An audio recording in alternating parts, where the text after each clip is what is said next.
नमस्कार, news nation देख रहे हैं आप। मैं हूं आपके साथ अंजीत। मिडिल ईस्ट में बारूद की बारिश थमने का नाम नहीं ले रही है। गाजा और लेबनान के बाद अब सीरिया में जंगी घमासान छिड़ता दिख रहा है। सीरिया की असद सरकार के खिलाफ विद्रोही गुटों ने फिर से मोर्चा खोल दिया है।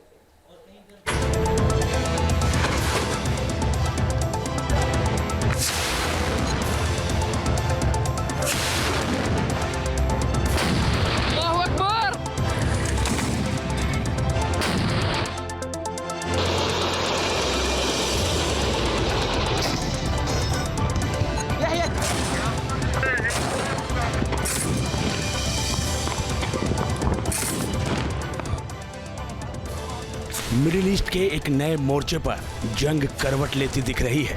हालांकि इस मोर्चे पर बारूद की बारिश कोई नई बात नहीं है, लेकिन एक बार फिर से अब ये मोर्चा सुलगता हुआ नजर आ रहा है। ये मोर्चा है सीरिया का।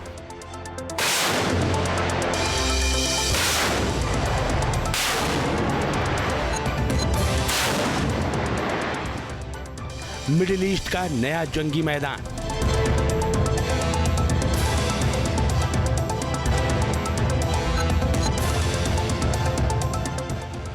सीरिया में भीषण बारूदी घमासान।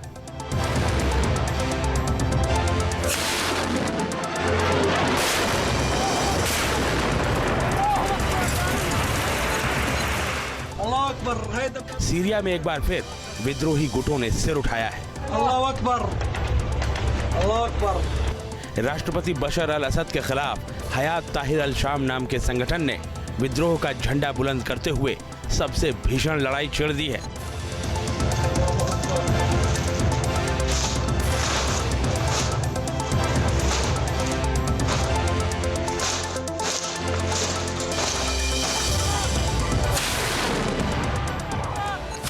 सीरियाई विपक्षी बलों ने पश्चिमी अलेप्पो जिले में भीषण हमला किया है। इस हमले में कम से कम 90 लोगों की मौत हो गई है। खबर है कि विद्रोही गुटों ने सीरियाई सैन्य अड्डे पर कब्जा कर लिया है। एक्सपर्ट्स का मानना है कि बीते कुछ सालों में विद्रोही गुटों की ओर से हुआ ये सबसे भीषण हमला है। देखिए, सीरिया के प्रेसिडेंट बशर अल असद हमेशा से वेस्टर्न कंट्रीज के क्रिटिक रहे हैं। अमेरिका का इराक में इन्वेशन का उन्होंने खुल के विरोध किया था।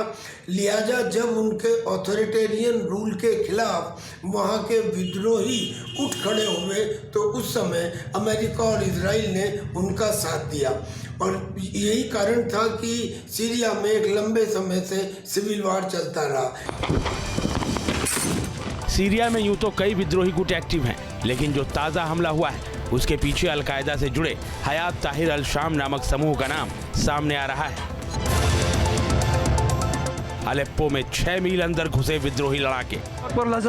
हयात ताहिर अल शाम के लड़ाकों ने सीरियाई फौज पर भीषण हमला किया। विद्रोही गुट के लड़ाकों ने राष्ट्रपति बशर अल असद सरकार के प्रति वफादार बलों के पास पहले से मौजूद हथियारों और कई वाहनों पर कब्जा कर लिया।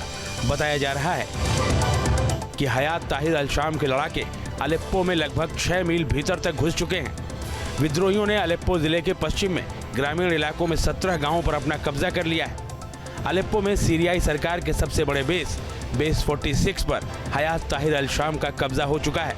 विद्रोही गुट के लड़ाकों ने सीरियाई फौज के कई टैंकों को भी अपने कब्जे में कर लिया है।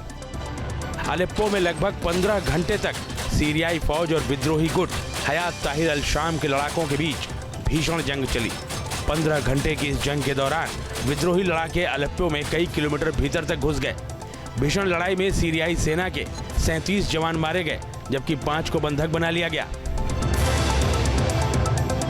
जब से इजराइल ने डेमस्कस में ईरान के ठिकानों के ऊपर, उनके कमांडरों के ऊपर अटैक करने शुरू किए हैं, और अब ये नया विद्रोह जो HTS ने किया है, ऐसा लगता है कि वर्तमान विद्रोह पहले वाले विद्रोह से ज़्यादा खतरनाक होगा और इसका परिणाम बशर अल असद के खिलाफ जाएगा।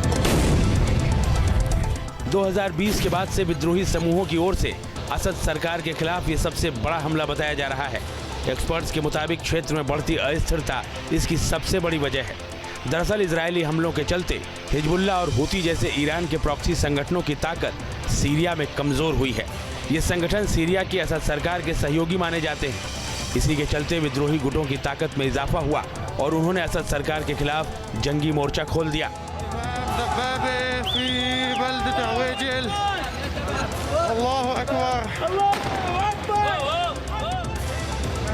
विशेषज्ञों का कहना है कि हयात ताहिर अल शाम के लड़ाकों को जिस तरह से कामयाबी मिली है वो सीरियाई सरकार की कमजोरी और विपक्षी गुटों की बढ़ती ताकत को दर्शा रही है। हयात ताहिर अल शाम, जिसे पहले नुसरा फ्रंट के नाम से जाना जाता था, इसे सीरिया, रूस और कई दूसरे देश आतंकवादी संगठन मानते हैं, जबकि कहा जाता है कि इजराइल और यूक्रेन की सेना इस संगठन के लड़ाकों को मिलिट्री ट्रेनिंग देती है। बहरहाल सीरिया में फिलहाल हालात बेहद तनावपूर्ण बने हुए हैं।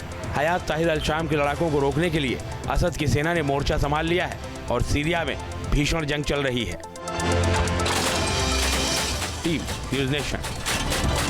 न्यूज़ नेशन अब व्हाट्सएप पर खबरों की ताजा अपडेट के लिए न्यूज़ नेशन के इस QR कोड को स्कैन करें।